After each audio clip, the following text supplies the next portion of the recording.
beeping, rhythmic beeping penetrated the darkness. It was the first sound I recognized after 47 days suspended between life and death. My eyelids felt welded shut, but I could hear everything. The nurses changing shifts, the doctors discussing, my prognosis in hushed tones, and my brother Michael, whispering words he never intended me to comprehend. "He'll never know," Michael said softly. His cologne, the expensive one I'd gifted him last Christmas, hanging in the sterile air around my hospital bed. I felt the cold pressure of a pen being forced between my lifeless fingers, my hand manipulated across paper like a marionette. Just one more signature, and it's done. A woman cleared her throat. "Sir, are you sure this is appropriate? The doctor hasn't authorized—" "He's my brother," Michael cut in, his voice dropping to that reassuring tone he used with difficult clients. "These are family matters we discussed before the accident. The business can't wait for him to wake up, if he ever does."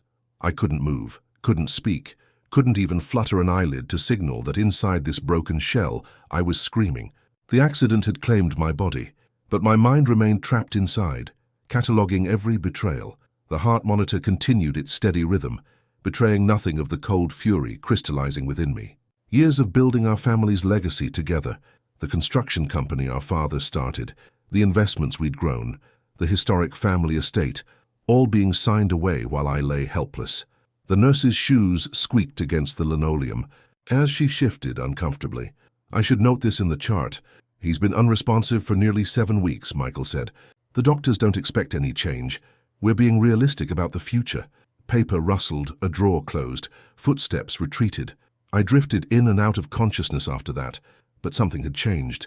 A switch flipped inside me. The doctors had been wrong about one thing. I wasn't going to die, and I wasn't going to rage or break when I finally emerged from this prison of flesh. Some betrayals run too deep for something as simple as anger. When my eyes finally opened 3 days later, I didn't gasp dramatically or call out for water like they show in movies. I simply stared at the ceiling tiles, counting the pinholes while my mind assembled the fragments of what I'd heard into a complete picture. The nurse, Sarah according to her badge, dropped her clipboard when she saw me watching her. "Oh my God," she whispered. "You're awake." I didn't mention Michael, didn't ask about documents or signatures or inheritance. I just nodded slightly. "I need to call the doctor," she said, reaching for the call button. "Water," I said, my voice sandpaper, against granite. It was my first word in 47 days, but I was saving the important ones. I wasn't angry. I was focused. The fluorescent lights in my hospital room cast a pallid glow over the physical therapist as she guided my atrophied legs through basic movements. 3 weeks into recovery, and I could finally sit up without assistance. My body was betraying me with its weakness, but my mind had never been clearer.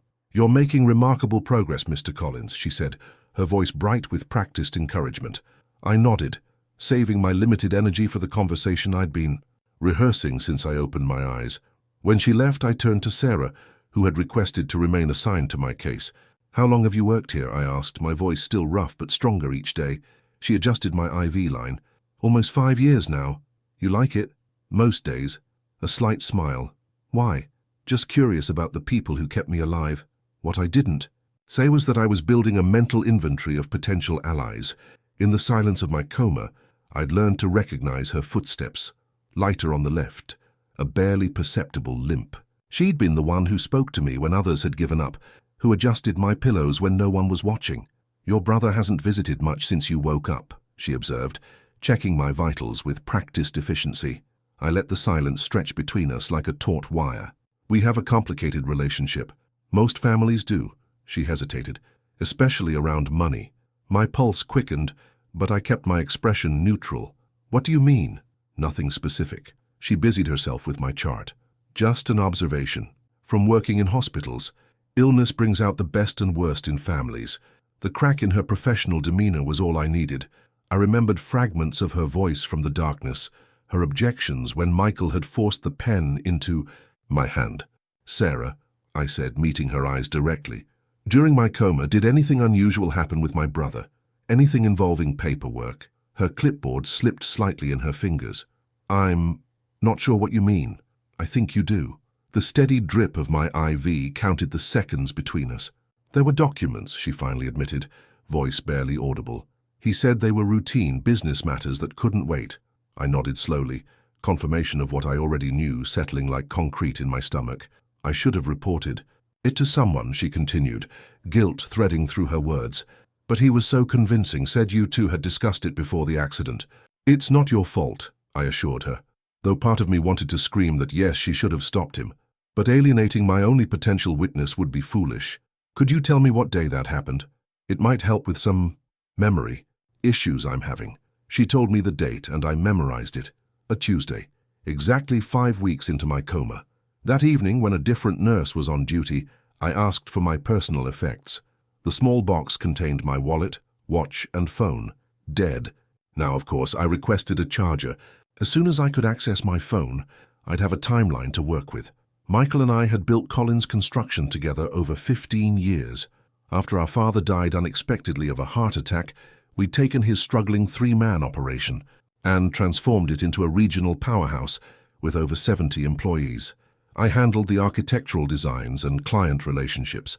Michael managed finances and operations. We shared everything equally: profits, decisions, the responsibility of preserving our father's legacy. At least that's what I'd believed. There had been small signs I'd ignored. Missing invoices Michael explained away as accounting software glitches. His increasingly lavish lifestyle that supposedly came from smart personal investments. The fee. Strange calls that would end abruptly when I entered his office. I'd trusted him, not just with the business, but with everything, including being the executor of my will and the contingent beneficiary of my estate should anything happen to me. Now, lying in my hospital bed with muscles that refused to obey basic commands, I calculated exactly what he'd taken. The business worth millions, our family's historic estate in Beacon Hill, investment accounts, everything passed down through 3 generations of our family. I knew I should feel rage, but something colder and more precise had replaced it. As my body slowly rebuilt itself, I made silent preparations. I didn't ask about Michael, didn't mention the missing visits. I simply watched, listened, and waited. When the doctor mentioned discharge planning, I requested a private conversation. I need a lawyer, I said simply. Not my usual one. Someone new, specializing in estate fraud. And I need this conversation to stay between us. The doctor's eyebrows rose slightly, but he nodded. I have a colleague whose wife practices that kind of law. Very discreet. Perfect, I said. And one more thing. I'd like copies of all visitor logs and security footage from my room during my coma, for medical research purposes, of course. I wasn't planning revenge. I was building a case.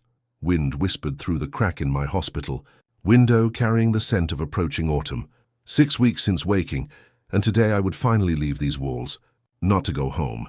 Michael had apparently winterized our family estate, claiming it was too much for someone in my condition, but to a rehabilitation facility that would help rebuild what my coma had stolen. Perfect. An anonymous location where I could work undisturbed. Everything's arranged, Mr. Collins, Sarah said, helping me into the wheelchair required by hospital policy. Your brother wanted to be here, but he had an emergency board meeting. Of course he did, I replied, my voice neutral.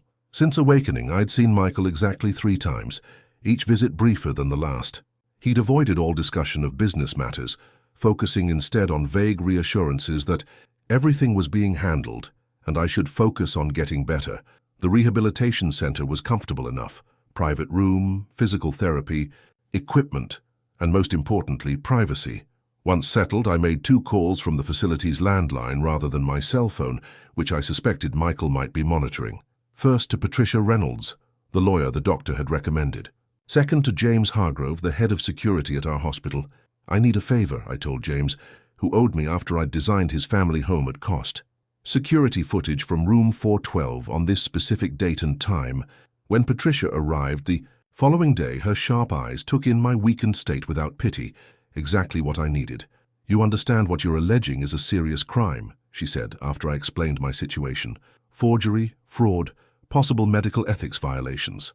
I understand, I said, and I need absolute discretion until we're ready to move. She nodded, tapping her pen against her legal pad. Your brother controls everything right now. Your access to funds will be complicated. I have a personal account he doesn't know about, I replied. Emergency. Reserves. Enough to cover your retainer. What followed was a meticulous dissection of my life. Patricia brought in a forensic accountant who worked remotely, tracing financial movements since my accident. The results confirmed my suspicions. Not only had Michael transferred my ownership stakes and assets, but he'd been siphoning company funds for years.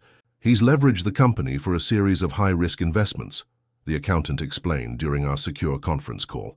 If even one fails, the entire operation could collapse.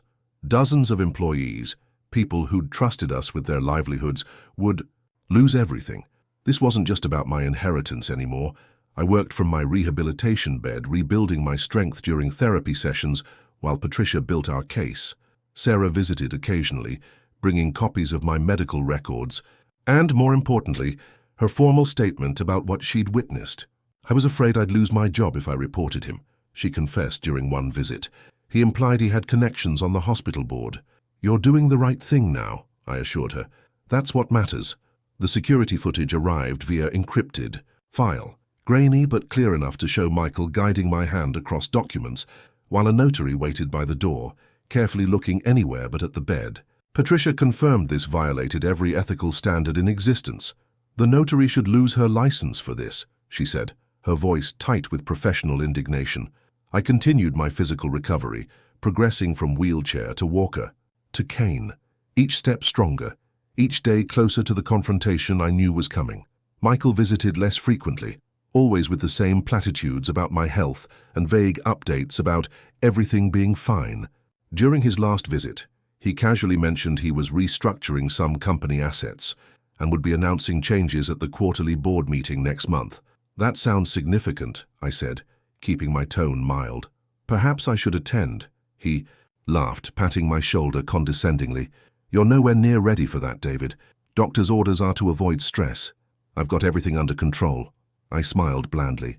"I'm sure you do." That night, I called Patricia. "We need to be ready by the quarterly meeting. That's when he's planning to complete whatever he's been setting up." "We're close," she assured me. "The forensic signature analysis came back conclusive, definite forgery. With the video evidence and your nurse's testimony, we have enough for criminal charges." "Not yet," I said, watching the moon cast shadows across my room. "I want him to see it coming, just like I heard it happening." I wasn't seeking vengeance, just restoration.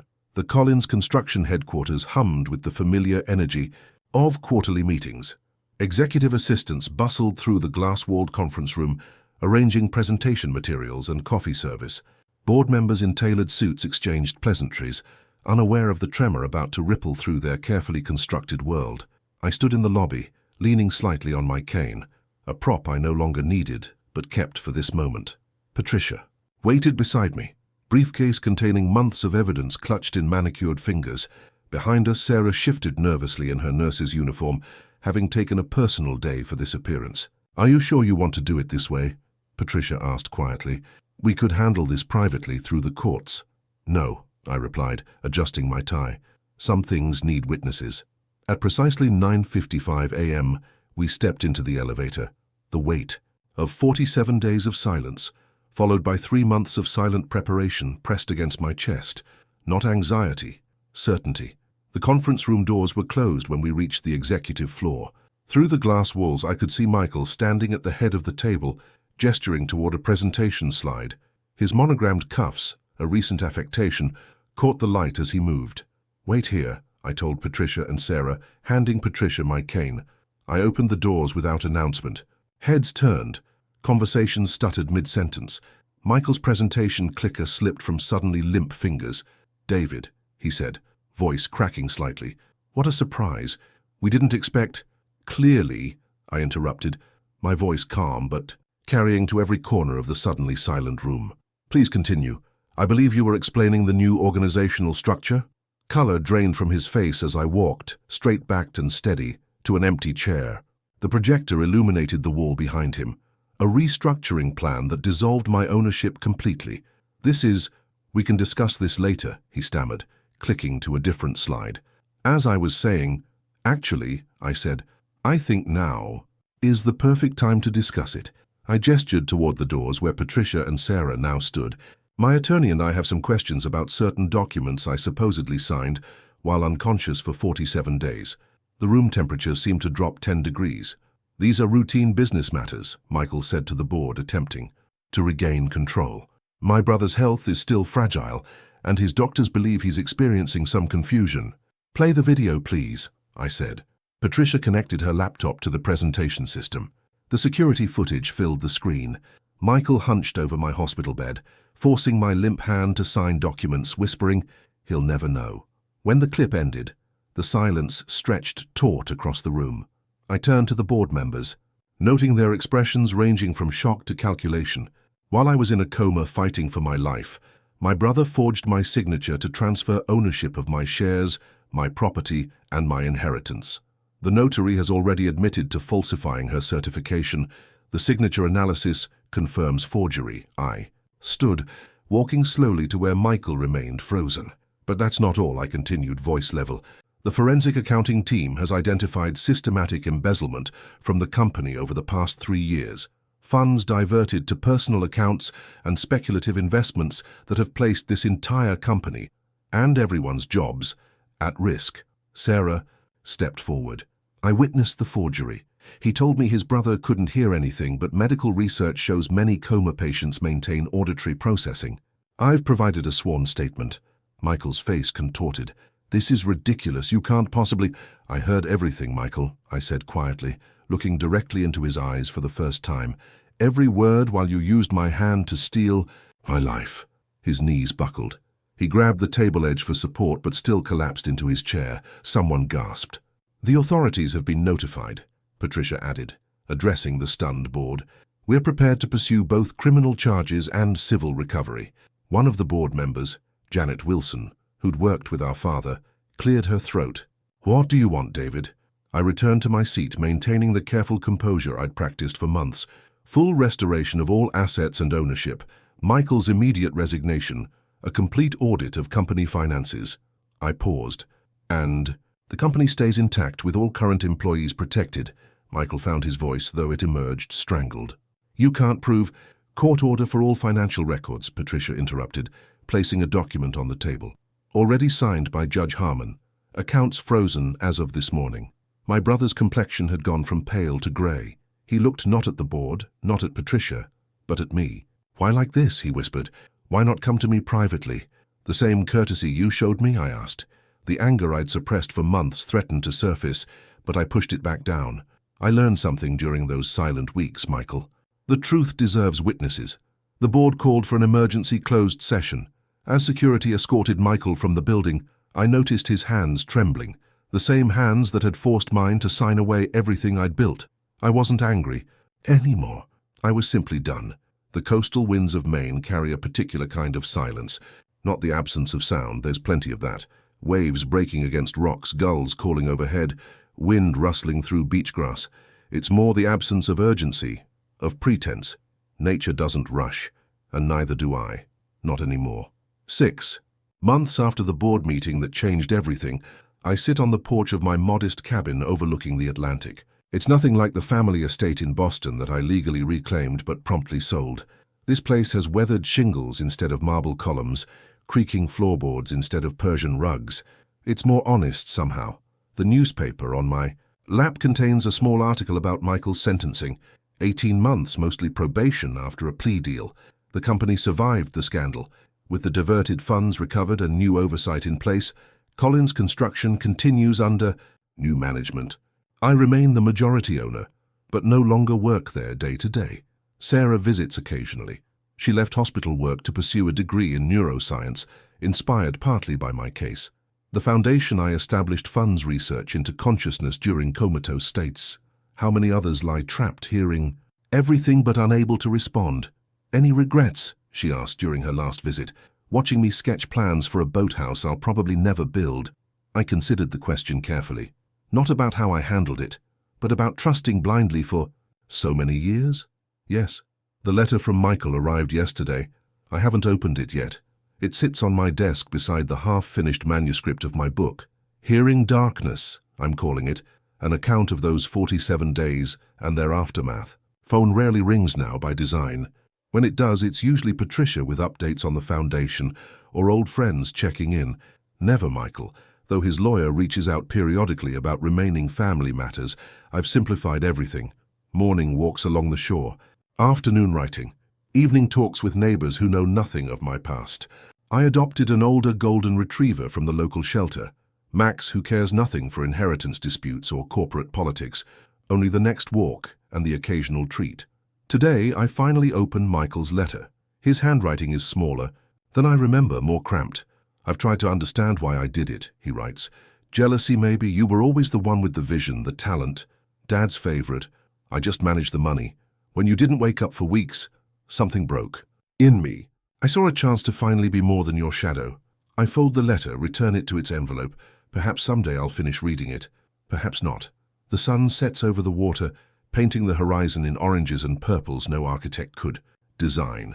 Max nudges my hand, impatient for our evening routine. As we walk along the shore, I pass a family building a sandcastle at the water's edge. The father spots my interest and waves. You look like you know something about building, he calls. Mind giving us some advice? This tower keeps collapsing. I pause, then set down my walking stick, the one I keep now from habit rather than necessity. The foundation matters more than the walls, I tell him, kneeling beside their creation. Everything rises from there. I wasn't looking for a second chance, but sometimes, if you listen carefully enough in the silence, that's exactly what you find. I wasn't the only one betrayed by someone they trusted, but I was one of the few who got to witness justice with my own eyes, spoken with my own voice. Some debts can only be settled in the light.